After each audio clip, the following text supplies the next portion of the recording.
Hello, everybody. Welcome to another edition of FaB GaB, and this time we have a very special topic: Yoko Ono.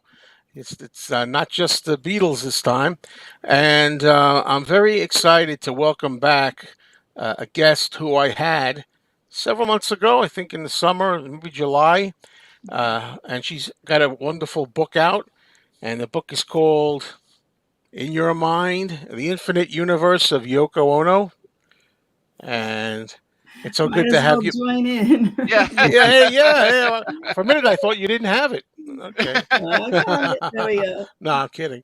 All right. So I'm talking about Madeline Baccaro. Hello, Madeline. Welcome back. Thank you so much, Joe. I appreciate you having me on. Yep. Anytime. And returning to the show, we have two of my friends and co hosts from our show, Talk More Talk. It's the Two Legs podcast that Tom Hunyadi does. And it's Tom Hunyadi here tonight to join us to the Two Legs. And also the man of many traits, many shows. He does a lot of things. The multi talented Ken Michaels. Hello, Ken. Hi, Joe. Many And traits. I'm going to remember that, Angela. I was trying to think of a word. You got a lot of traits. Yeah. Yeah, your traits like you were able to talk about the Beatles. You're able to talk about the solo Beatles. You're able to talk The about music. honeymooners. I'm The trying to, honeymooners. I'm trying to like recover from that word. Traits. You got a lot of traits. Oh Okay. wow. How And you see, that's one of doing? the good ones now. You're being very like laid back, and that's a good trait. I'm You always know. laid back. Yeah. Mhm. Yeah. Just like me. All right. So since we last talked here, Madeline, your book has done very well. It's got a lot of good reviews. Yes, people are loving it. I'm very, very happy. I mean, I people told me that, it's done from love and from the heart and things like that will rise to the top. So I'm helping it. I'm doing all these shows. I'm really trying to get it out there. But I've had some good support. Sean has been supportive. He retweets all my posts, and Olivia Harrison recommended the book on Instagram, and she took a photograph of it at Fire Park, which is so cool that it's Yeah, in very George's cool. Castle. Nice. And yeah, it's getting around and doing a lot more radio shows and a lot more things coming up. And just couldn't be happier. And you have some news to share. Oh, yes, it was accepted in the Rock and Roll Hall of Fame Library and Archive. I Mm. got the confirmation Congratulations. Good for yesterday. Yeah, you. it's really Yeah, cool. Excellent. it's Well done. amazing. Hmm. Well done. Now, what I'm going to do is I'm going to include a link here that will take you to the full interview that I did with Madeline, several months ago. So we really got into it really in depth. But just generally speaking, for those who might not know, if you could summarize just quickly, because everything's in the interview, but people might just want to know here, like, what made you really decide to do this book in the first place? And we'll start with that and go on from there. Okay, well, Yoko's been so misunderstood, and she's really a beautiful, wonderful person. She saved John Lennon. She nurtured him. She, really helped him to flourish. And there has been nothing but lies written about her. And I wanted the truth to be told, but I wanted it to be undeniable. So the way I did the book was by using quotes mostly from Hmm. Yoko, John, and Sean, but including people like Phil Spector, who spoke about their relationship, Paul McCartney, who helped reunite them when they split up, Pete Townsend, who respected her as a revolutionary and an agitator, and how she shook things up.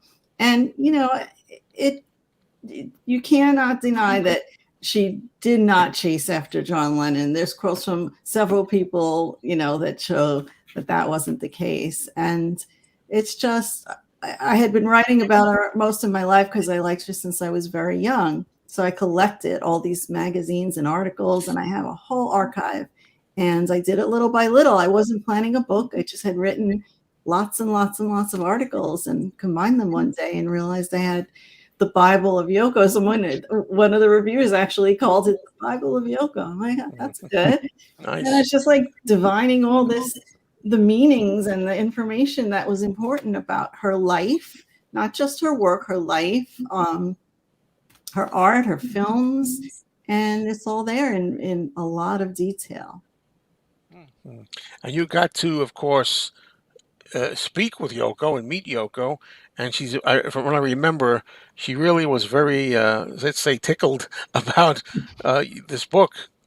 Well, I met her in the 80s, and one of the things that she appreciated was that I loved her art and music, and I asked her kind of obscure questions about it all, and she was shocked. Oh, you know that? Well, and she was like thrilled to be talking about it all. So that's why I have, all this insight, and just knowing her and her warmth and sincerity, and I just needed to get the story out. It's a very interesting, fascinating life. 33 years before she met John, 12 years with him, and over 40 years without him. So there's just years and years of detail. Yeah, and she needs to be taken much more seriously as an artist. All kinds of things. I mean, not only of the music, and the art, but films, poetry, activism, what she's done for, towards peace and feminism, and a lot of it, it has rippling effects, and she's starting to feel some of it now, the women's rights, things that are happening that she, thought about decades ago. Her grandmother was a feminist, a pioneering feminist in Japan. So she's inherited that. All right. Well, we wish you a lot more success. Yes. With the book. You're doing well, because I frequently see reviews of yours, that come up as the book for the book, and that's great. Thanks. All right. Well, folks, I mean, this is February, and Yoko turns 90 this month, February 18th. And wow, that's really incredible. I want to check with anybody here, whether it's Madeline, Ken, Tom. Madeline, have you heard anything in the news? There was a news item, Yoko, about her getting her walks in, that she's walking. I saw that. Is that accurate? That's in her mind. Oh no. Well, that's in your mind. That's what it's called. Yeah. Like, it couldn't be more perfect in a way, because I'd heard that. I think the term was was it 80 blocks or 8 city blocks? She could easily walk like 4 miles. Not right now, but yeah. Yeah, not right now, maybe. Yeah. But kind of did you see that?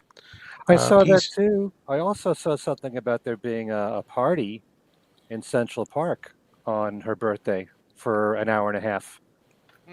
Oh, I didn't know about that. I hope that that's accurate. But I saw some fans are organizing it. Oh, great! That's good to know. So there you go. People make your arrangements right now. All right. Well, I figured that something we could all do here for Yoko's 90th birthday is talk about some of her music, and I like a lot of it, And folks, it's calmly, I'll say, it's not all screaming and yelling. People love to say that. People have never listened to her. All she does is yell. All she does is scream. That's what you've heard about, but it's not true. And I recently, and I couldn't find it for the show, just got the Ono box finally, CD box. And I misplaced it. It's here somewhere. And I've got mine if you want. Oh, please back do. there on the wall. Good. Tom, where's yours? Do you have one? Well, I mean, I've That's got the individual. No, the Ono box. No, Yeah. those are good. I'm Yeah, kidding. yeah. I'm kidding. Yeah. People know I have it. I showed it on my on my channel when I got it. It's very excited. I always have them at my fingertips. This is the one. Yes, that's it. One Yep. that she signed for me, and Oh, how good is that? and then How this cool is that? the one from Japan, Oh, cool. Nice. and then this is the Ono video that came out with it as a promo. Oh. I Yeah, never it's got saw Kate that. Pearson interviewing her on it. Is that a VHS? Yeah. it's an That's awesome. I didn't think to have this ready either. I have that old, I think it's 1983 VHS, and I always say, is it Then and Now? Yoko, Then and Now? Yes, Then and Now. That was one Yeah, of I the have first that. documentaries on her. That's cool. So yeah, Yeah. that's it. And I like, there's a great piece in there from the early 80s with Paul and Linda McCartney. where he has a lot of positive things to say about Yoko. He now feels that she's a very loving woman, a very strong woman. You know, Oh, that's on my show. That's not on this show. That's on my show. There's a plug. Two Legs, the McCartney podcast, folks. All right. Well, anyway, what I thought we would do is each pick 10 songs of Yoko's, and we'll go around and each talk about the songs. And I think I'll do 5 at a time. I'll go around with the first round, 5 from each of us, and then after that, go around a second time and do the next 5. Now, I usually believe always ladies first. However, in this particular exercise, I thought that it would work nicely if Madeline was to go at the end, because I think she may have a lot to say about other songs that maybe myself and Tom and Ken wind up mentioning already, and rather than repeat, maybe she can substitute something special. All right, so let's start. Okay, we'll start with Tom. Tom, your first 5 Yoko Ono songs, favorites, what you like. Yes, well, thank you again, Joe, for the invite. This was a lot of fun. As I am continuing to learn more about Yoko, I'm just appreciating her work more and more as I learn, and not say ignorant like a lot of you out there. So I'll get that out of the way. Okay, so number 10. I picked a kind of a haunting piece I don't listen to very much, but I really enjoy it when I do listen to it, and that's the track Mrs. Lennon from Fly, 1971. And one of the reasons why is Lennon's piano playing on this, not just for Yoko's the writing aspect of it, but Lennon's piano playing is very haunting in this one, and it almost is like a really sounds like a darker version of Imagine in a way. I don't know.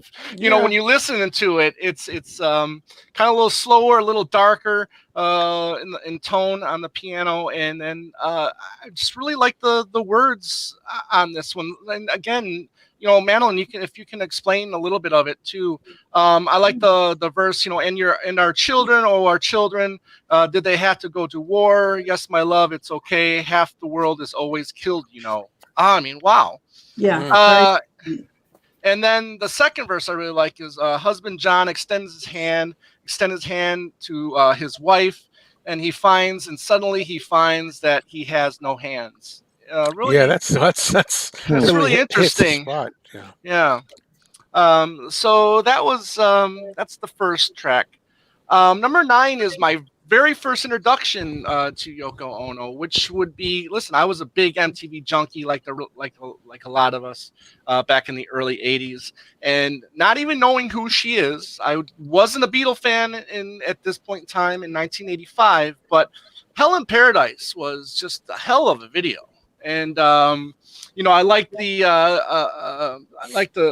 how, you know, there was people smaller and taller than her. I thought that was really a cool aspect of it.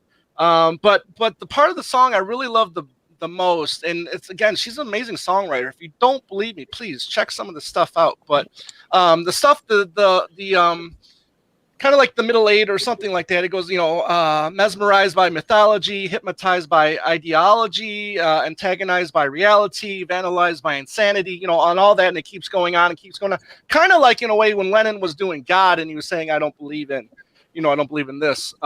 So that kind of reminded me of that. But love, it's a fun pop song too. You know, it's really solid as a track. Number 8. Spent a lot of time with this album over the last week, and it's from Approximate Infinity Universe, and it's called I Want My Love to Rest Tonight. And you know, there's some lines in here. You know, he sees his he sees girls chasing after superstars, you know, while the men are sitting behind bars. You know, a lot of just, you know, sisters, let's not blame our men too much. We know that they're trying their best. So really some powerful stuff in here as well. And again, kind of a little slower piano type thing, but I really dig it. Again, she was a fantastic lyricist. 7. Again, this one too. I just love this track. What a bastard the world is. Oh my god. Oh my god. Especially the line, half the world is occupied by pigs. I can always get another pig like you. Wow. Um, Yeah. wow. Number 6, and that's from an Approximate Infinity Universe as well. Number 6 is from '73 as well, and that's from Feeling the Space, and that's a track called Men, Men, Men, which, if you don't know what that song is about, just listen to the name she is spelling at the beginning of the song, and you'll get it right away. There's lines like, I want you clever, but not too clever. I want you bad, but not too bad. I want you strong, but not too strong. I want you to try your rightful position. Yeah, I remember that line. Yeah. Yeah, really, really dig that. Yeah. So, yeah, those are my first 5. All right. Any comments? Feel free anytime if anybody wants to interject at any time. Yeah. Well, just to comment on Mrs. Lennon, actually, she explained why she kind of wrote that song. And, of course, she had to deal with the fame of John and was taking a back seat somewhat. And she wrote that in Ascot at Tittenhurst Park when they moved in there. And she said, life was really strange. It's a quote. It reminded me of Citizen Kane. I'm sitting there, and this retired colonel who was our gardener came from far, far in the distance in this huge garden, walking very slowly. And he came up and said, these flowers are for you, Mrs. Lennon. And that's the first time she really, felt as Mrs. Lennon. Interesting. And then Big Star, the band Big Star, Alex Chilton's band, they used the same exact chord progression of her song for their demo of Holocaust and their song Holocaust. It's really cool. Wow. Okay. Didn't know that. Okay, Ken, you're up. Let's hear your first 5. Okay. Well, first of all, I just want to say thank you, Joe, not only for inviting me here, but your comment that you made about Yoko's music to people who haven't studied it and all they know is when she screams. Yeah. And that's all that the media ever shows. There's so much more to Yoko than that. And there are people who actually really do appreciate that because there's more to it than just screaming. It's really showing emotion in her voice and what some people might consider vocal improvisation. So, all art is subjective, and I believe that totally. And one of the great things about Yoko, and I'm still learning a lot about her music too, because I don't know all of it, but I do know quite a lot of it, is that you really can't categorize her. Her music is all over the place. There's so many different styles of music that she's done. But you'll also find, especially with my list, that I'm a real sap because I like ballads a lot. And quite a number of the ones that I've listed here are ballads. It's always tough for me to rank like from 10 to 9 to 8, but I've known for a long time what my favorite Yoko song is of all time, and that hasn't changed for quite a while. And that's Nobody Sees Me Like You Do, which is a great song from Season of Glass and a really beautiful tune. And I can't imagine anybody who's never heard Yoko's music hearing that and not liking that song. And I also have come very accustomed to her vocals when she sings. There are times when she has a very soft delivery. I'm very used to that. I've gotten used to her voice over the years, and I love her singing actually. But the lyrics in here, it's ironic. This came out right after John died because one of the lines makes you think of the irony of it. The very beginning, I see your face looking into the space, all tired and worried. Why does it have to be like this? You and I wanted us to be happy. But there's a line in there towards the end, not a line, the paragraph. I want to quit moving. I want to quit running. I want to relax and be tender. I want to see us together again, rocking away in our walnut chairs. That really gets to me. It makes me think of that line that John said, and don't quote me. He wanted to see him and Yoko in Ireland, like on the shore of Ireland, looking back at our scrapbook of madness. It made me think of something like that. Really a beautiful song. Great sax solo in the middle. Nobody Sees Me Like You Do. It's a killer song. It really is. I had to put Every Man Has a Woman Who Loves Him in there. I really think that was a very catchy song. And, when Double Fantasy came out, it was one of my favorite songs, apart from John's songs, obviously. I really liked everything that Yoko did on Double Fantasy, but that one really stood out a lot because it was so catchy. And I actually kind of thought it might make sense as a single. Yeah. I also put in Listen, the Snow is Falling. That's a song that I play every year on my radio show at Christmas time. Really is a beautiful song. Wonderful lyrics. Just a few of them. Between your bed and mine, between your head and my mind. Listen, the snow is falling all the time. Really beautiful melody. Very appropriate for Christmas time. Like you, Tom, I put I Want My Love to Rest Tonight. There's a lot of great lyrics in that song. Yes. I wanted to read a few of them here.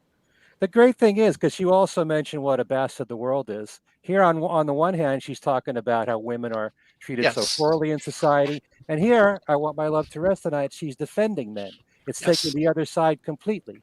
And to see, like John has said, he was brought up to be macho and you have to be a certain way in society. She writes, I want my man to rest tonight so he can face the world tomorrow. I want my love to sleep tonight so we can deal with tomorrow. Sisters, don't blame your man too much. You know he's doing his best. You know his fear and loneliness. He can do no more, no less. He was told by his mothers to never trust girls. He was told by his fathers to never shed tears. He sees girls chasing after superstars while their men are sitting behind bars. We're all blind and crippled mates, frustrated would-be presidents of the United States. We don't know how to cope with ourselves or to love our mates for being themselves. I mean, powerful words right there. And yet, not only are they great words, but you have to admire Yoko for having the courage to say these things. Right. You're also going to find that I love Approximately Infinite Universe as an album.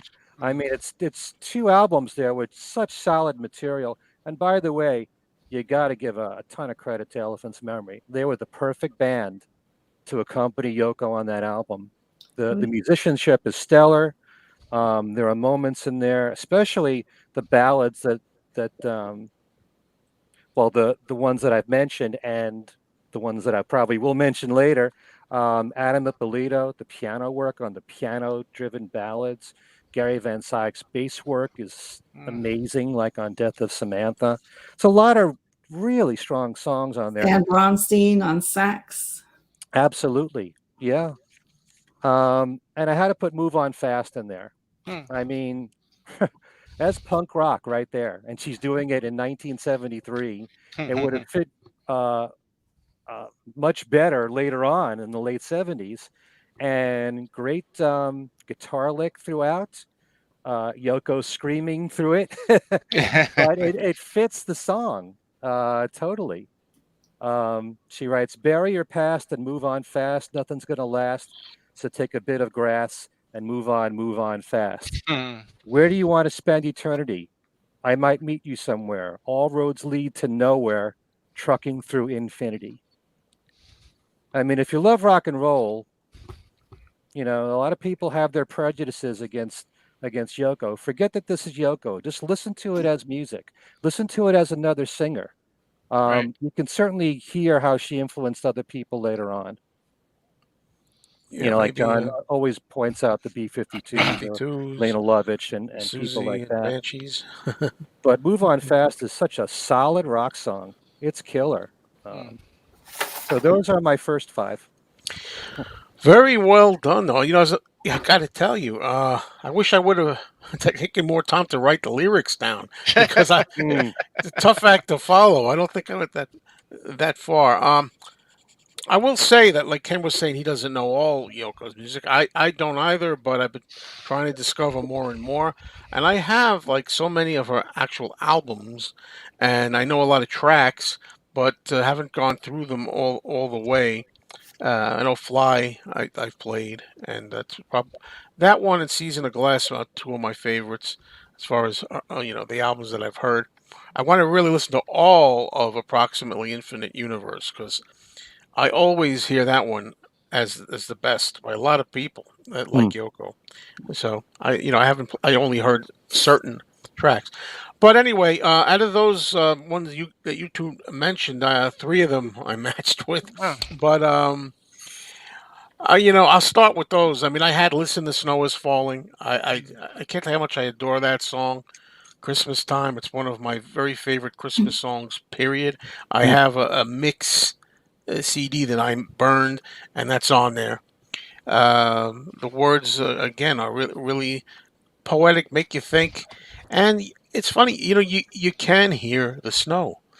You can actually hear it gently falling when you listen to that. It's a gorgeous song, and I have a friend that heard that for the first time, and he said I didn't know it, and he said that he had heard it, and he said, that there's a song she does about the snow coming down that I just heard that's amazing. I said, there you go. You never know, right? So he loves Right. that song now. That's always been one of my favorites. I also had two other ones. I had Mrs. Lennon for the same reason, the haunting feel. I mean, that was one of the first ones that popped in my mind. I had Every Man Has a Woman Who Loves Him off Double Fantasy. It's a gorgeous song. So I'm kind of cheating in a way and getting more picks in here, I think, is what I'm kind of trying to do. But I'm going to pick Midsummer New York off the Fly album. That's just wild, Yoko, and so much fun. It's really out there.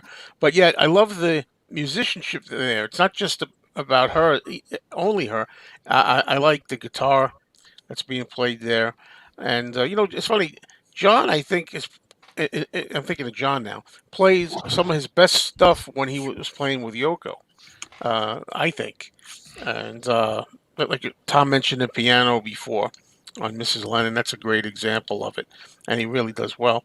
Another song that I picked was Goodbye Sadness, uh, the opening track off Season of Glass. Now, that's a sad one, and yet it's so strong because this is just after John was taken from us. And Yoko put that album out, I think, in June of '81, around there, something Yes. like that. Yeah. And oh man, you could really feel her pain and her trying to cope with it and saying goodbye sadness. I don't need you anymore. She's trying to move on, and she says I can't take it anymore. And I like when she sings "Hello Happiness" wherever you are. Beckoning, trying to find happiness. It's just like I say, it's a sad song. I don't want to be too morbid, but it's just so powerful to me. And I know yet somebody else, Richard Dolan, who not a big Yoko supporter, but yet he heard that song and he loved that song. He says I couldn't believe it. That was so touching. Um, I guess I'll count the other ones that I mentioned that were similar. I'm going to pick also. Let's see, which one to go. Your Hands, which is from Milk and Honey. What do I like about that so much? I like the way she sings in Japanese and then tells you what the words are, translated into English. And some parts really send shivers up my spine. And I'll spare everybody out there me singing the lines. Plus, I can't speak Japanese. But it's a beautiful recording and a beautiful vocal job. And although even if I didn't know what the words meant, I really love it. It's like La Bamba. I mean, I don't know what all the words to La Bamba mean, but it's not rocking like that. This is more somber, more intense, uh, you know. But yeah, that's one that I don't think a lot of people say. And I was thinking, of tracks that maybe weren't as common that I like. So I think that's pretty much 5 for me, even though some of them are repeats. But maybe I'll throw in a few honorable mentions later on, sneak those in. All right. Okay. So there you go. Okay, Madeline, let's hear your first 5. Okay, so I'll start with some quiet ones. We'll rock it out later, maybe, right? So I guess the first song that most people heard of Yoko's was "Remember Love" on the back of "Give Peace a Chance," and she sounded really childlike on that. And I have a really cute quote from Sean.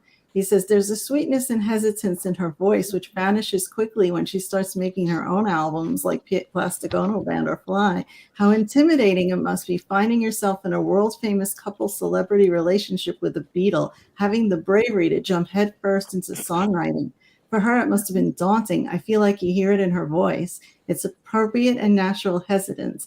Her husband is arguably the most famous songwriter in the world. There's something sweet and brave and something remarkable in the context of how she's going to develop." So he gets it, he's her fan.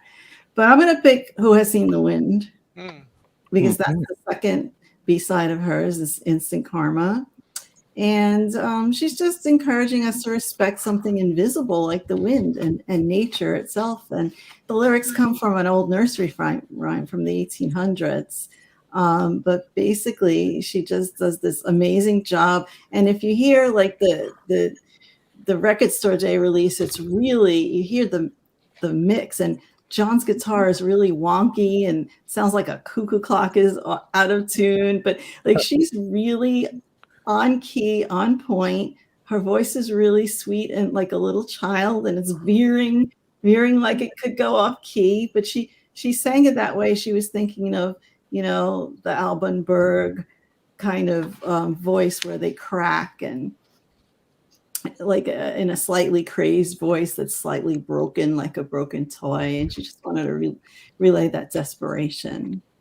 But I love that song. I think that's really the most beautiful. And I also would like to highlight, I call them twin songs on Season of Glass. They're Silver Horse and Toy Boat. And they both deal with kind of like an illusion and a fantasy of a salvation that's not ever going to come. Because like in Silver Horse, it's like a prayer and a dream, and she has all this false hope. There's like new places, a house she's never seen before, and a stream, and she imagines a silver horse and realizes it doesn't have wings to whisk her away. But then she's like really positive, and she's like, well, it wasn't so bad, And John actually liked that line because he heard her singing that during the sessions. And yeah, I love that one. She describes herself as a wandering soul in that. And then Toy Boat, she's drowning in desperation, and everything she sees is kind of a deception. There's a picture lake that's fake and a castle full of flies. And the toy boat, it's in the distance, but as it gets closer to her, instead of getting larger, it gets smaller. And I just love all her warped perceptions. And I just love those two songs. And I also like Winter Song. That's pretty. The Infinite Universe. Yeah, very, very nice. And that one, she said she wrote that under a full moon when John was asleep. And John repeatedly said that he wished that he wrote that song. He loved it. And the lyrics are just so beautiful. Like, I know you're for 1,000 years, or, mountains lie in a distance like the future we'd never reach. That was another prescient line of almost knowing something strange was going to happen. But there's like a shimmer about the song, and there's like these sacred lyrics, and the lake is shining like a drop of Buddha's tears, and the bed is shining like an old scripture that's never been opened before. And that only comes from, a Japanese background, but I just love that one. And the string orchestrations on that album are by Ron Frangipane, who played keyboards on the Archie's Sugar Sugar. So, Wow. And then Shirana Kata is she sings in several languages. It's kind of like a Spanish morning song in a way, acoustic, and her voice is really beautiful on it. So I guess that was 5 for me. And I'm sure you can go to a lot more, probably more like 55 or something Oh like yeah, that. yeah. Yeah. All You right. know, you know Thanks. what Go I ahead. love about Who Has Seen the Wind is that you have a harpsichord on there, and it's either a recorder or a flute. I can't make out what it is, but it really has a classical feel to it. It's a like That re- Baroque almost. it's what? Baroque. Yeah, very much so. Mhm. Hmm. Yeah. Yeah, Cool. very good. All right. So thank you very much, Madeline. And Mhm. we're already, well, this is going faster than I thought. We're already going to the second round of five. And Ken, I'll start with you this time. So let's go. Okay, well, I would also add Winter Song, and I also had the same lyrics that Madeline just had. All right. I mean, Winter Song is another gorgeous tune, and again, the piano playing from Adam Ippolito, so perfect on something like that. Again, if you want strong melodies, if you think that Yoko is, how she's stereotyped and just screaming, listen to Winter Song. Yeah. That's all I have to say. That's right. Mhm. You're so Go to right. YouTube, put it on, and it should change your mind about Yoko. And there's so many sides to her musically. Um, Again, from approximately Infinite Universe, it's Now or Never. Hmm. Just talking about all the things that are wrong with the world. Um, People of America, when will we see? It's now or never. We've no time to lose.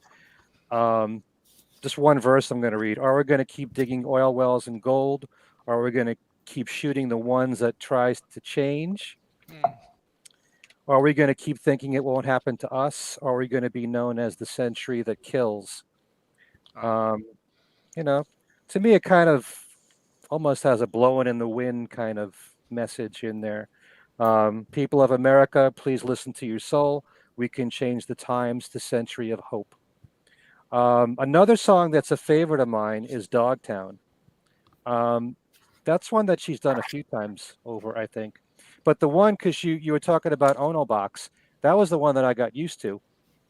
And I believe that version came from an album called A Story that Right. she recorded in 1974, but it wasn't actually released until the late 90s, was it, On Madeline? Season of Glass, yeah. The 80s, 81. I mean, A Story album. Oh, A Story came out, yeah. One in Ryko Disc released it in 97. Yeah, right. Mm. Okay. But the version on Season of Glass, I love a lot. But I like the one from Ono Box the most. It really has kind of a jazz feel to it. Mhm. And actually, something that I read in your book, Madeline, when I look at the lyrics now of Dogtown, you had said that Yoko looked at life as, art as being unfinished, you know?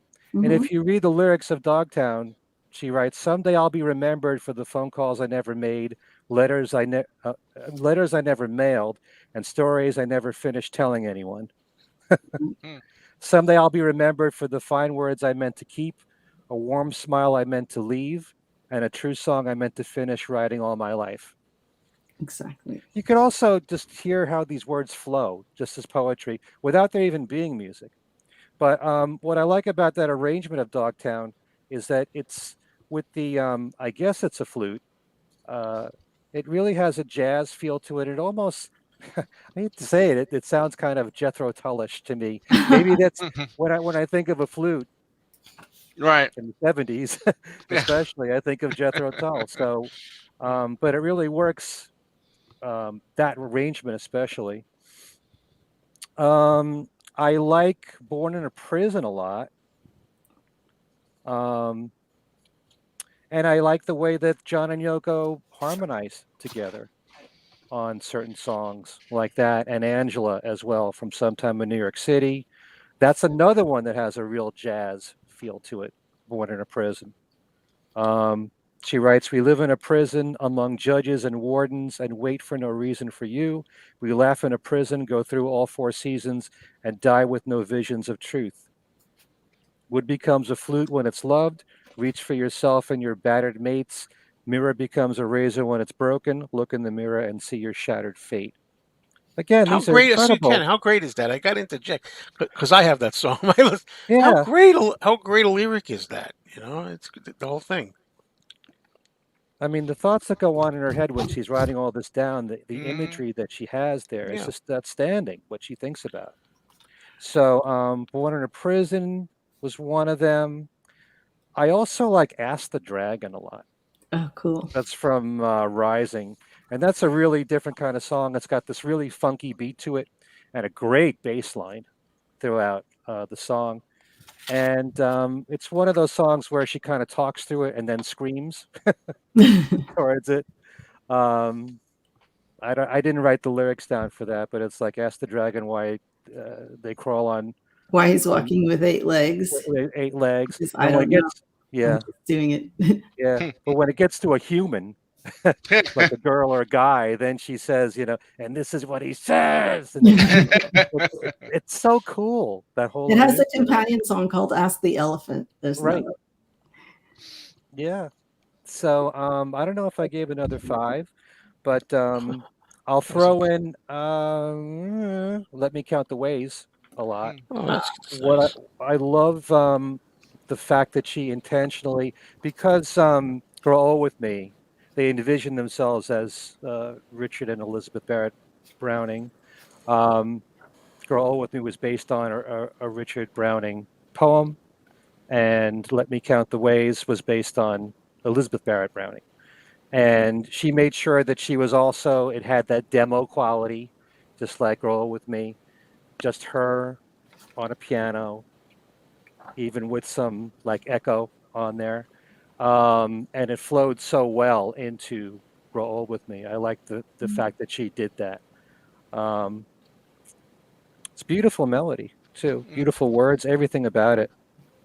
Yeah, and I love her voice on there. Cool. Yeah, there was just so many great lyrics, and John, I remember John a quote saying he's so inspired because he finds Yoko's lyrics so poetic, and it's so true. It makes you think, imagery, and like you think about, mirror becomes a razor when it's broke. Then look in the mirror and see your shattered fate, and wood becomes a flute when it's loved. You play a flute. It's just really beautiful. Yeah, Mm. I love the words of some of these, and she sometimes really puts a lot of feeling in there, both Oh soft, yeah. as Madeline was saying, remember love, or one that I'm going to pick when my turn comes. That's not so soft. Okay. All right. Let's move on now, Tom. Let's hear your next 5. All right. Well, I mean, I guess one of our lists should at least have Walking on Thin Ice. This is You think? just, yeah. Didn't John say he thought this is a number 1 track? Yeah. And in a way, I mean, it did become a number 1. In the dance, and then the It did dance chart. well. It did well. Yeah. Yeah. It did well, and it is amazing. And the bass is Tony Levine, the bass player on this track. I think Not sure. Levin, yeah. Because I couldn't find exactly the artist on this particular track. It is on the Double Fantasy reissue from the early 2000s as a bonus track, but it didn't really necessarily have the credits on that. So we'll just say it's Tony at this moment, but amazing. And just, yeah, again, the way she sings the song, the upbeatness of it. I mean, this would be a good introduction, I think, to Yoko Ono, or that, or Hell in Paradise, something upbeat and something with a good beat, something I think that people could easily get into. So that was, like I said, it became a number 1 dance track eventually. I think it was remastered or whatever, not remastered, but remixed in 2015, I think it was, or something like that. I think they did a new video for it or something. It was beautiful, the Maestro version. Yeah. Right. This was, I have a couple that were my number 1s for some time, but this ended up changing a couple times. If you want to call it screaming, yelling, wailing, whatever you want to call it, the best one, in my opinion, where the music and her screaming works side by side, is Why, the opening track of her Plastic Ono Band. This is, I think, phenomenal. Like I said, her screaming matches so well with John, Ringo, and Klaus. And what a band that is. Imagine your backing band being John, Ringo, and Klaus. And Ken, I think this is one of the tracks that I commented on about Ringo when I was on your show about doing, about Ringo's drumming. And just, just the way he was just pounding on his drums with that track, and John on the guitar. Yep. Amazing. Everything works here for me on this song. And that almost didn't get recorded. It just happened Really? to keep rolling. Yeah. Because at the end, he hears John saying, "Where you getting that?" Because yeah. Wow. Amazing. Some of those jams were pretty long on Plastic Ono Band, and just the fact that Ringo, I'm sure he must have gotten tired at some point. Yeah. I would imagine. I mean, if nothing else, if some people out there, a lot of people are not going to care for the yelling, screaming on that particular album. But what about the musicianship on that album? Oh, that's the thing. But I mean, I don't want that to be the focus, though. I want the focus to be Yoko, really. When I talk about these songs, I mean, I mean, the band really enhances, what she's doing vocally. Yes, but it's really her that I want to, focus on. Well, Sean's quote about that song is that she goes from not being into rock and roll to inventing punk rock. There you go. Yes. Now I was just going to say, I mean, do you think that's like the early punk right there, in my opinion? The first time I heard that was in a jukebox in the department store. They had the B-side of Mother. It was John's song Mother was there. That's right, the B-side. Oh my God, Yoko has a B-side, and I put the quarter in, and the whole thing was rumbling from those drums. It was so great. Wow. All right, now going to one a beautiful song. I'm so glad that I know this song, and it's my number 3, and it's a demo. It's a bonus track on the Fly album, and it's called "Will You Touch Me." Amazingly beautiful. I think it's just John and Yoko. John on acoustic guitar, Yoko singing, kind of childlike in a falsetto voice. And will you touch me? Will you touch me when my body's full of fear? Will you reach me? Will you reach me when my body's so cold? I love the chorus. All of my life, the doors kept closing on me. Nothing in the world can open my heart but some kindness.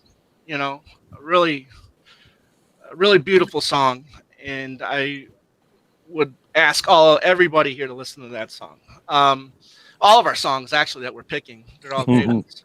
Yeah. This is what that Ono box should have been called. This next song. Do you know what it is? No. Open Your Box. The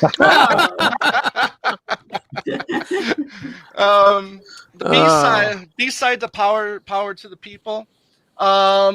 It was on the Fly album, but as a different song. And can you pronounce that, Madeline? Hirake. It means open. Means open. Hirake, yes. And very risque, controversial, because it did get banned by the wonderful BBC over on the other side of the pond. But what she says is open. Open your box, which means something. It's not a box. And I didn't know they were using that term that early, long ago. I thought it was a kind of a relatively new term for that, for the female body part. Okay. Your box, your trousers, your skirt, your legs, thighs, flies, as in fly for the jeans, right? You think, Madeline? Yeah. Ears, nose, mouth, cold feet, the cities, the world, and that's all the things that she wants us to open.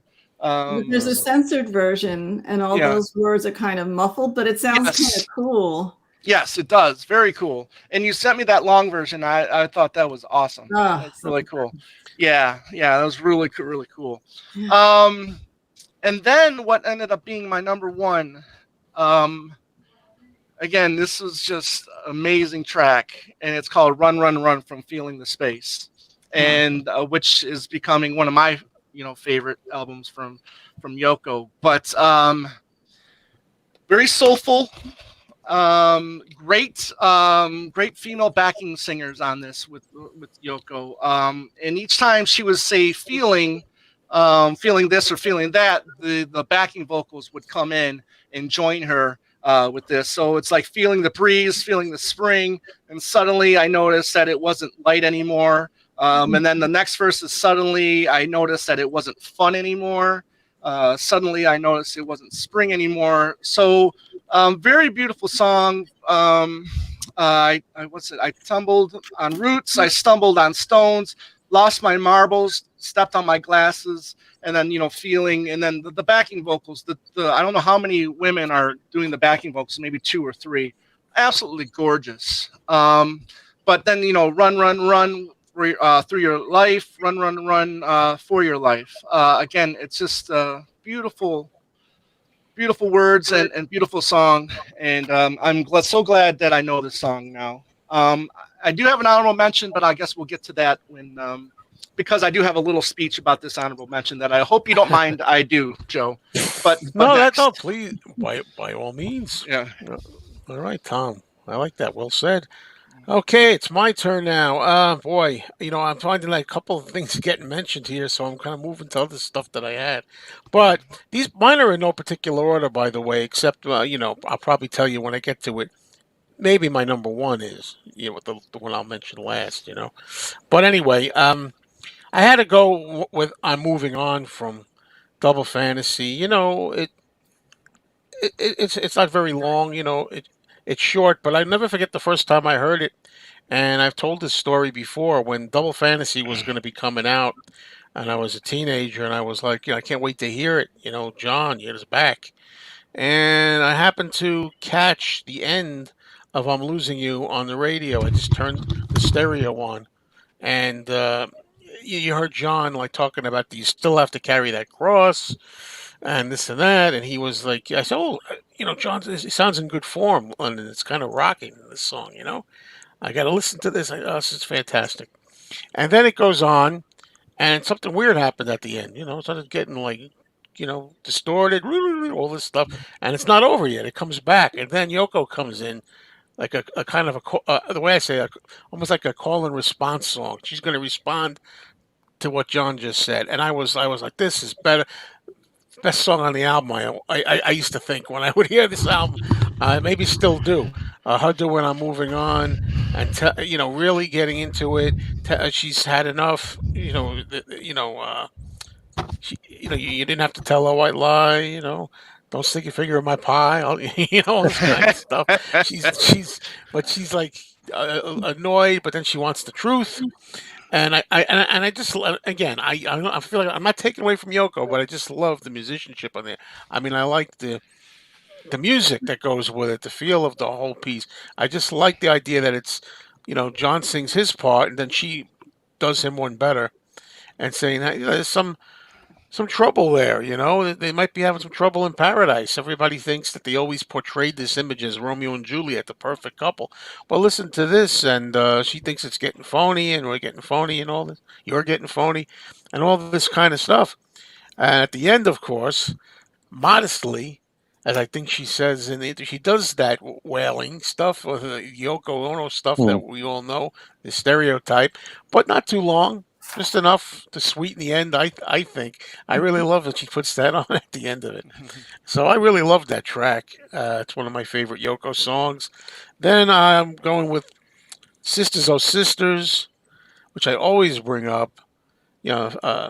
Feminist song, pro-women song.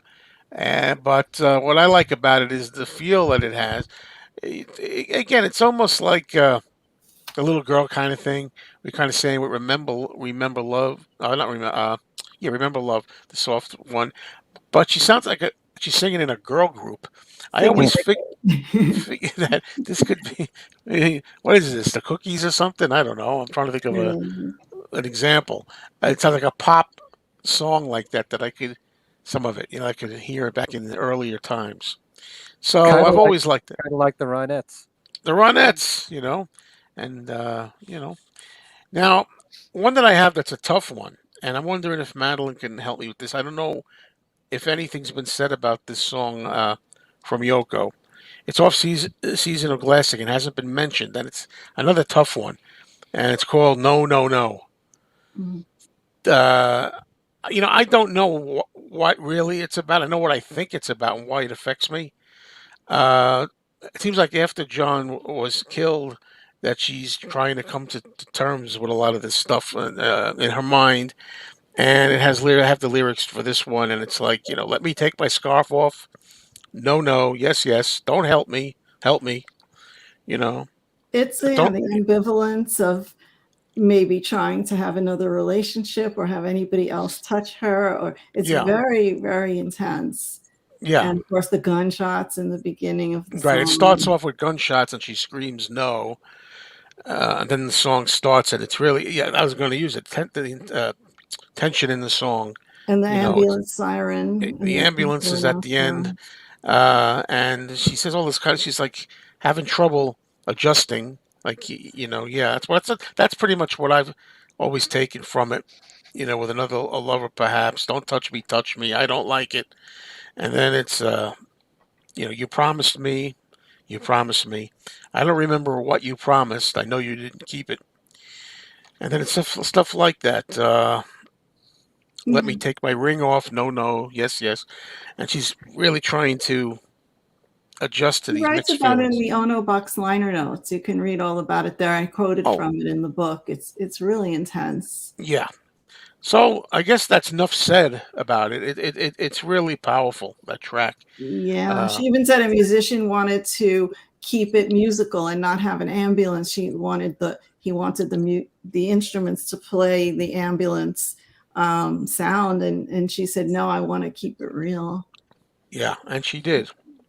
And then she says, I don't remember what we promised, but I miss you at the end, Hmm. Mhm. just before you hear the ambulance. So anyway, let's get a little happier.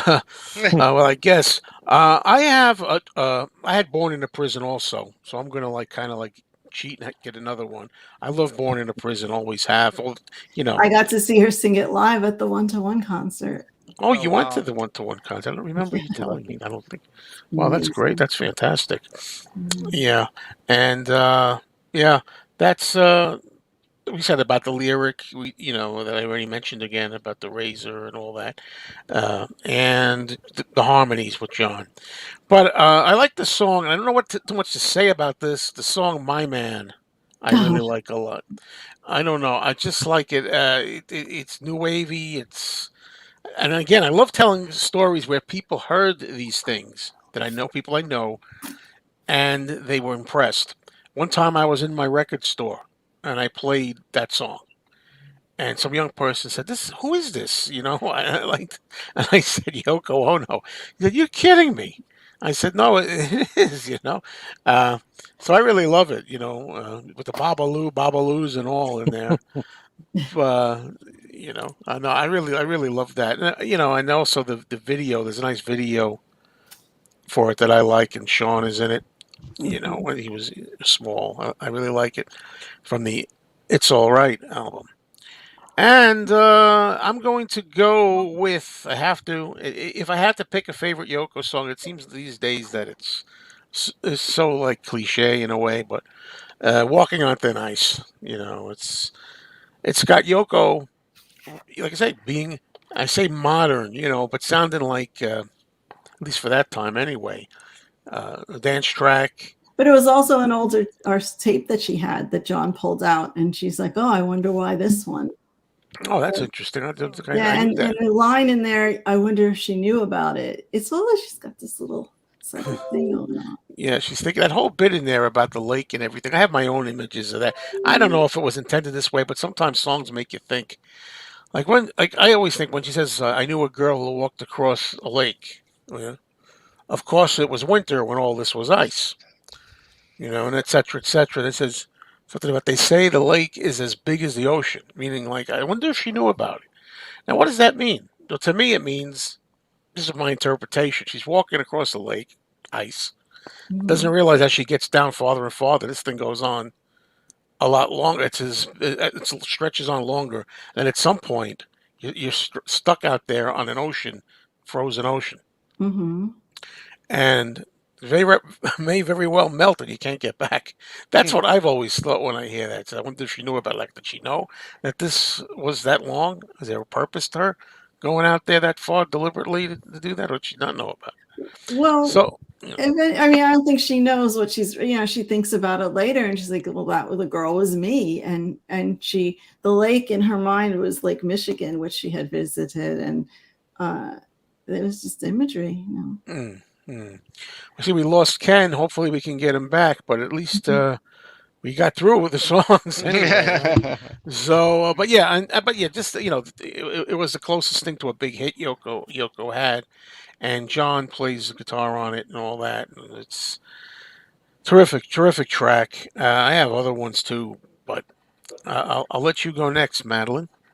Okay. Well, first I want to mention that I write about every song and every album in the book.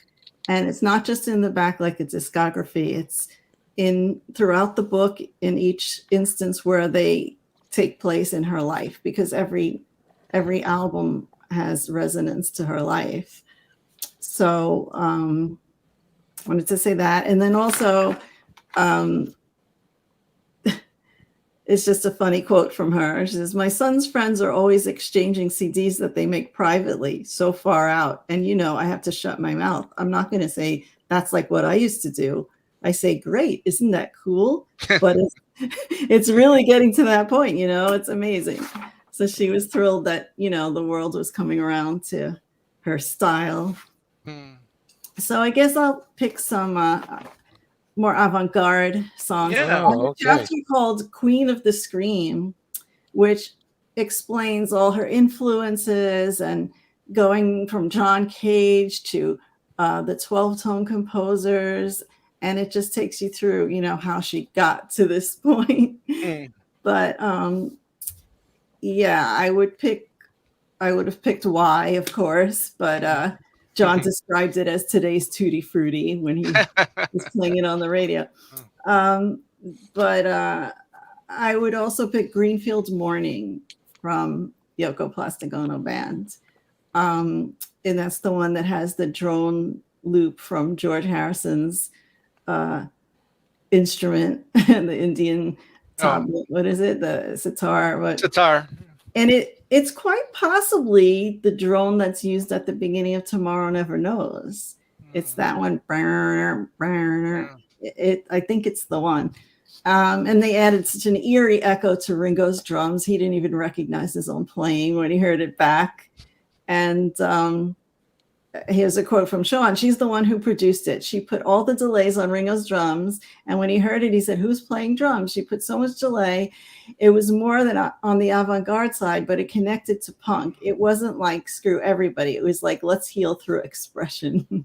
And her lyrics are ghostly and eerie. And they speak of miscarriages, pushing the empty baby carriage all over the city. And soon her young daughter was absconded by her husband. And it's just very strange and she said she was getting bored with just a beat. So she went very far with it.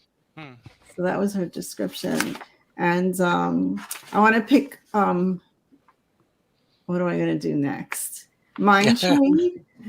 Mine Train is I like because that it's so great live and it's just wonderful, and it's nearly 17 minutes long, and this predates Kraftwerk's Train song, right? Trans-Europe Express by 5 years, and I just think it's they described it as Can doing the locomotion, the German band, and the rhythm is similar to Can's track Hallelujah, which is on Tago Mago and also released in that same year. And the lyrics are dark at times. She sings, "I thought of killing that man," but the train is conceptual. She's singing, "The train plows through my mind," right? And there's the thing about 33 windows shining, and there's the number 33 a lot through her music. And it's a powerful number that has several meanings in religion and different contexts. So she uses that. And then we once asked her, "Where does the Dub Dub train go?" And she said, "Nowhere. And that's a beautiful place to go." So then I also love his "Winter Here to Stay," her most bluesy song. And Jagger plays on that. And she just repeats those words over and over during approximately Infinite Universe. And she said, when I made that song, I did it in very late stages of the recording. And when I did it, I thought I want to check out all the songs I did and start from there again. So was that that would be from this photo, wouldn't it? Right. Okay. Mm-hmm. Very cool. Yeah. And then I love Catman. In response to like, I want my man to rest tonight, my love to rest tonight. So she was singing all this gentleness about how she sympathizes with her man. And the militant feminists of the day were kind of upset with her because they were just so powerful on his power trip, and they got down on her like, what are you singing this mushy stuff for? But then she did Catman, which is about this macho, insensitive guy, but there's a gang of male bashing females, which are the Rosies, that are coming after him, and they're taunting him by singing that nursery rhyme, And can I ask you a question real quick about the whole feminist movement? Was she seen as a leader in that movement by other feminist leaders? She kind of, just in the same way she wasn't grouped in. She was grouped in with Fluxus, but she wasn't a member of it. And she was grouped in with the Avant-Garde, but she wasn't a member. She kind of always, I don't know if it was her herself standing back or them not accepting her, maybe a little both. She was never part of that group. Interesting. She did fight for women's rights in her own ways, but she never aligned with them, if that's what you're saying, Yeah, that's what I was getting at. Yeah, thank you. So she did Catman on that show called Flipside. It was 30 minutes in the studio of 4 songs from 3 from Approximately Infinite Universe and a single, Josie at Joe Bonsai. But in the show, John was saying that there was an article from the Times that a gang of male bashing females was running around wearing masks and beating up on men. And it's not too far from what people are doing today with the Me Too movement and how militant these women are becoming. So I thought that was just a really cool song and a prescient message as well. And then there's the ones on Fly where she has the Joe Jones instruments that he built. Some are just played by the wind, some of the gong here and there. And I just love Oh Wind. There's really no lyric other than Oh Wind. But it's just beautiful. Really, really beautiful. And it's used in the film Imagine. What else? Don't Worry, Kyoko. Nobody mentions Don't Worry. Oh, that's right. Yeah, I have that as an honorable mention. Okay. So. But the thing with that, what I've come to realize later, where the riff either comes from or influenced, right? Like I just name in the book, I name all these. So it's, of course, the Everly Brothers, Wake Up Little Susie's the opening riff. And then it's on Johnny Winter's I'm Yours and She's Mine that the Stones are singing at Hyde Park. It's that same thing. And Little Richard has the song Green Power, also from 1971. It's kind of funky, but it's got that dun, dun, dun, dun. And I just love it. I mean, the Lyceum version is fantastic. The Toronto version is amazing. And of course, it comes from a sad place. She's singing about her daughter. But I was there when one of her birthday concerts in Brooklyn, 2010, and Eric Clapton came and joined in on a guitar for that song. And I was in the front row, and there he was. And I'm like, well, I'm living someone else's dream because here's Eric Clapton wailing away. But it was just, the Yoko thing I was there for. It was so great, though. And what else can I pick? So Kiss, Kiss, Kiss. I like all the titles that have the same word 3 times. No. Man, run. Yeah. Yeah. But that was one of the first. I was working for a magazine at the time, CMJ, and our speakers were out for repair. But we got the John Lennon single in the mail. And what do? You hand over the headphones to Madeline because she has to hear the Yoko song. And that's what I did. I put on the Yoko side, and it was the best thing in the world. And I loved it. And, of course, I examined it, and it said One World, One People around the edge, which was going to be the name of their tour if they had been able. So that's one of my favorites as well. And it's amazing in headphones. It just goes back and forth. And she sang that in total darkness on the floor of the studio. And her statement about it is, she goes into her warbling at the end, and she says, it will be controversial because people still feel it's less natural to hear the sounds of a woman's lovemaking than the sound of a Concorde killing the atmosphere and polluting nature. So, we have this dichotomy of what we think is pleasant, And, I was comparing it to, it's not Jane Birkin and Serge Gainsbourg's Je t'aime, that was fine. And Donna Summer and I Feel Love, that was fine. But, everybody has something else to say about Yoko. So because it's Yoko, right? Right. Right. Well, hey, Madeline, I was at the concert in Brooklyn, too. Oh, yeah? And that was an amazing show. I always wondered, because I'm pretty sure it was filmed. They film everything, but I don't know if we'll ever see the stuff. She just had it all filmed. It's a great lineup of musicians in there, and Sean did a lot of playing, and Harper Simon, who's the son of Paul Simon, was there. Bette Midler did Yes, I'm Your Angel. And Sean drummed on that. Oh, right. Yeah, that was a terrific show. And then there was a rehearsal the night before with all different bands. Did you know that? That was cool too. So, how about we can talk about a few honorable mentions, maybe quick. I know, Tom, you wanted to talk about something. Yeah, I got one real quick, and I excuse me for a few minutes, Joe. I want to talk to all the OG Beatle fans out there, okay? And I'm not talking about the young ones like Joe and Ken. Okay, I'm talking about the teenager ones that were teenagers in 63, 64, okay? The ones that, really grew up with the Beatles. I want to talk to you guys because, you guys weren't really that nice, were you? Your generation, right? You told the younger generation, you told Joe and Ken that Yoko broke up the Beatles, right? And then you know what you did? You told my generation that Yoko broke up the Beatles. You called her ugly Jap. You called her talentless. You called her witch. And, you spewed a lot of hate. And what I want you to do for me is I want you to listen to my honorable mention. And it's a track called I Learned How to Stutter. So from her words to your ears, I want you to learn what your hate did to Yoko Ono. And then after you listen to that, you can piss off. Next. Wow. I had to give you a spotlight for that. Wow. Standing ovation. That was really Speaking your mind. Yoko is rubbing off on you. Yeah, for sure. Well, I know Madeline's probably got many honorable mentions.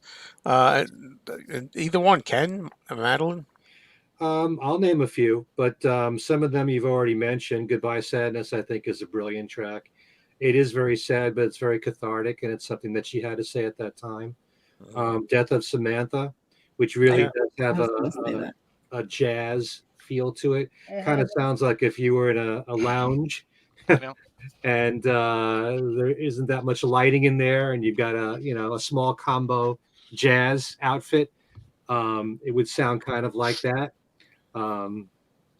Yoko saying I'm a cool chick baby, which she is. Yes, I'm Your Angel, I like a lot, even though she had some problems with that song, with it sounding making whoopee. Yeah, there's a similarity, but I wouldn't say it's exactly the same. It Happened, which I think is also from the B-side. I think that was on A Story originally, and then it became the B-side of Walking on Thin Ice. Another really that's when I heard it. Tune. I think that was remixed. I like Peter the Dealer a lot. Oh, good track. Yes. Yeah. Great piano playing on that too. Sisters Oh Sisters I have in there. I felt like smashing my face in a clear glass. Yes. I like that a lot. That's very punkish. Yeah. Kind of like a teenage angst kind of feel to it. I mean, a lot of this stuff, I'm sure when it first came out, seemed really weird at the time. And then later on, it's almost like it's mainstream. There's nothing shocking about it. But she was doing this stuff in 1973. And I also had Walking on Thin Ice. I think that's everything. There's nothing left. You mentioned a bunch of mine, a few of mine there as I had on the bottom. It's okay. Well, I only honorable mention that's not on an album is Whole Lotta Yoko from Rock and Roll Circus. How about that with violin? And that guy was a virtuoso, and he was incredible. He used to interpret Alban Berg, like a lot of the 12-tone composers that Yoko was really into, and he was so into it with her, and I thought that was wonderful. Yeah, the only different song that hasn't been mentioned that I had was "Hard Times Are Over." Yeah, I think of that mostly as Yoko. I mean, though they're both St. John singing with her in the background of that. Well, I'm sure we can go on longer. I want to just on the Feeling the Space, the reissue from a few years back. I'm not seeing the year out here, but it's a gatefold, and I just really love that image of Yoko there. Mm-hmm. Really cool. So okay, that's it. Can I add one more thing? By all means. Yes, I mentioned Nobody Sees Me Like You Do as being my favorite Yoko song. I neglected to mention that I had the chance to interview Yoko twice on the phone. One was when her album Rising came out, and the other was when the John Lennon acoustic album came out. And not taking this for granted that I have the chance to talk to Yoko, I said, look, I got to tell you one thing. My favorite song of yours is Nobody Sees Me Like You Do. And she said, that's funny. That was John's favorite too. Oh. So that just made me feel that hit me right here. Yeah. So good. Just to know I share anything in common with John. It was really nice to say. I'm glad I got to meet Yoko a couple of times. I mean, just got an autograph and a photo. There wasn't any talking really, but it was a nice experience. I'm so happy. Well, thanks everybody. This has been a lot of fun. I really appreciate everybody for participating. Tom, Ken, Madeline, of course. Madeline, let's talk one more time about your book, In Your Mind, The Infinite Universe of Yoko Ono. And tell everybody where they can get this book. How easily or so it's on Amazon for those of you overseas who might have a problem with shipping costs, but it's also available. The hardcover is only available from conceptualbooks.com, and I can sign that. There's an option of having me sign it for you. And it's just, I'm so happy that the reception it's been getting. People are saying that they're feeling uplifted. Every page has at least one or two or three quotes from Yoko, and they're all like little fortune cookies, words of wisdom that you can live by and heal by. People are comparing it to grapefruit in a way, saying, little instructions you can do, or because it's a bunch of short stories that you can really absorb. And follow her Twitter page. If you want just like uplifting positive quotes on a daily basis, follow her on Twitter. There you go. That's a good plug for that. All right. So and Tom Hunyadi, of course, his show with Andy Nichols is Two Legs on YouTube and elsewhere. Where else is that? Any audio platform you listen. If you only listen to podcasts on an audio platform, we're on 99% of them. Or if you want the video version, you just go to YouTube and type in Two Legs, a Paul McCartney podcast, and you'll find us. And Ken Michaels, of course, Every Little Thing, his syndicated radio show. You can check out on YouTube. He has the Ken Michaels radio channel where he does a lot of interviews and talks to people just like us here and does little shows. And I was going to say contests, but it's just games really more than anything kind of thing. Would you say? Games on the YouTube channel. Well, when you do the ones like the 5 songs, the FaB 5. FaB 5. Yeah. Those aren't really contests. Those are just, No, I got rid of that fast. I should edit this. I'm not editing it. No, contests are what you do on your other me's. It's on my website. Website. But then I switched it to, I was referring to games. I'd call them games, like the 5. Anyway, check that out. And also things we said today, Right. which is a podcast that he does as well. Which is also on all the audio platforms like Two Legs, and also has a YouTube channel. Okay. So thanks again, everybody. And let's not forget, happy birthday to Yoko Ono, 90 years young. Yes. Yes. 90. Wow. God bless Yoko. Okay, everyone. Take care, all. Thanks, everyone. Bye. Bye. I pressed the wrong button. Good. So long.